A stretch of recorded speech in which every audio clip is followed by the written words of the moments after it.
In Parashat Re'eh of Sefer the book of Deuteronomy, in chapter 13, from verse 2, it says, "If there should stand up in your midst a prophet or a dreamer of a dream, and he will produce to you a sign or a wonder, and the sign or the wonder comes about, of which he spoke to you, saying," and he says, "Let us follow gods of others that you did not know, and we shall worship them.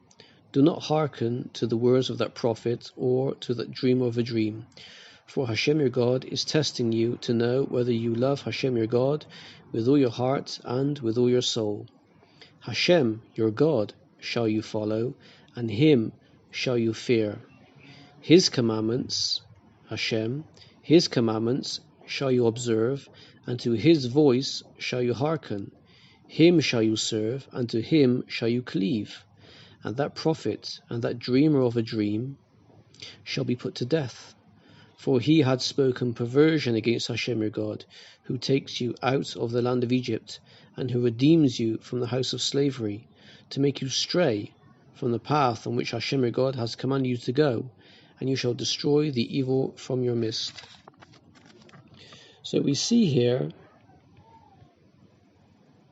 that we are being told in no uncertain terms that HaShem is our God, and nothing or nobody else can replace him. And if somebody does come, and even if he can produce a sign or a wonder, a sign being something in the heavens and a wonder being something on earth, even if this person can produce these things, if he tells you to go and worship a different God apart from HaShem, our God, or to do things that are against the will of God, then we must not listen to this person whatsoever, because he is a false prophet and a dreamer of a dream. We are not to listen to his words whatsoever. The very fact that he is telling us to go against HaShem, our God, is a sign that what he is saying is not true. Even if he can produce signs or wonders, things in the heaven or things on earth, even if he can do all of these things, if he is telling us to go and worship gods of others or to do things that are against the will of God, this is a sign that he is not a true prophet.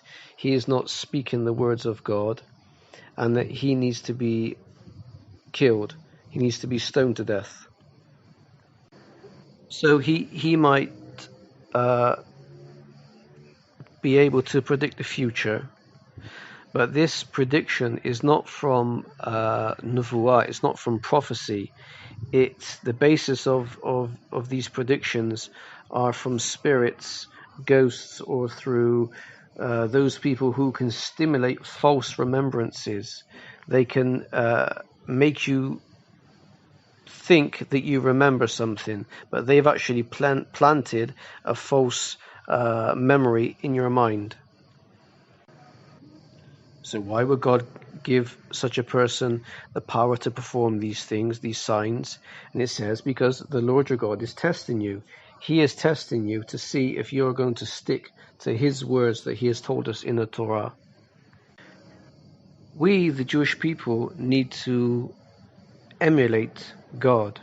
What does that mean, to emulate? That means to emulate his behavior, so to speak. Figuratively speaking, of course, because God is not a person or a thing. It's completely beyond. He is completely beyond our understanding. You can't even go there.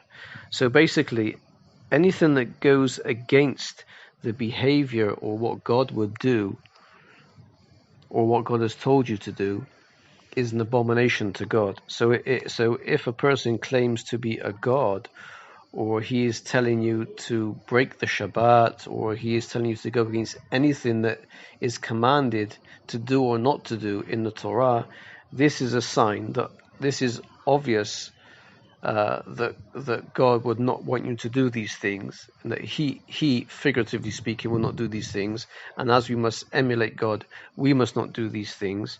So because this person is telling us to do these things that are not true to the Torah, this is a sign that he is a false prophet or a dreamer of a dream.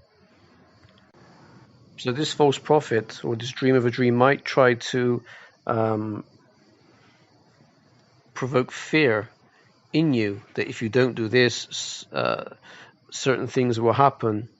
But we are not to fear him. It's only HaShem that we should fear. And there are two types of fear. When it says fear of God in the Torah, there are two different ways, depending on which word is used.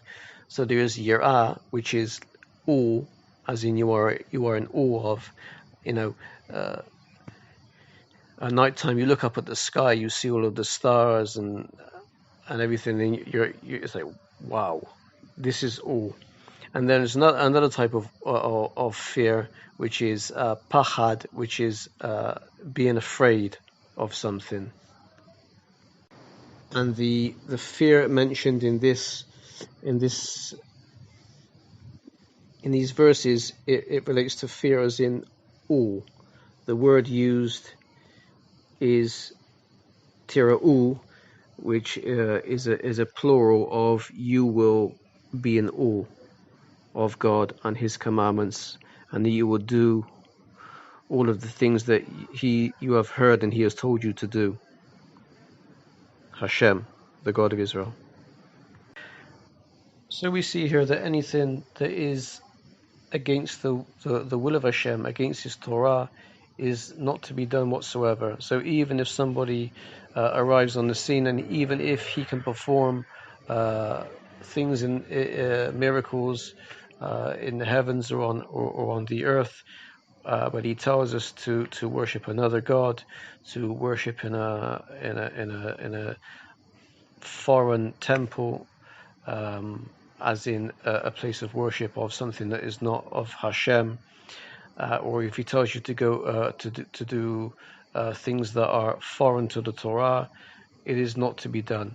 And if he suggests you do and he's trying to get you to do it, this is a sign that he's a false prophet. He's a dreamer of a dream. He's been sent by God to test you, and you should not listen to this person whatsoever. And in fact, this person has to be killed. So anybody who arrives on the scene and tries to create a new religion is obviously a false prophet or a dreamer of a dream, because he's trying to create a new religion.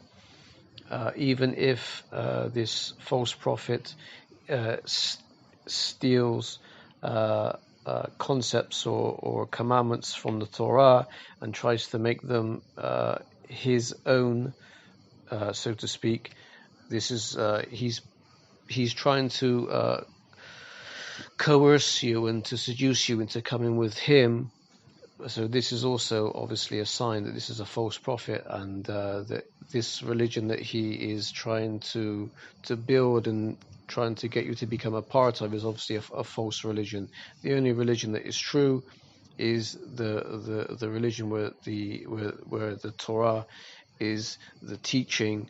HaShem is the omnipotent God, and there is no other, and only the words of the Torah and the interpretations that the rabbis made of the verses in the Torah, which came down through teachings from Moshe Rabbeinu, Moses, the greatest prophet, the biggest prophet in Judaism and Yahudut.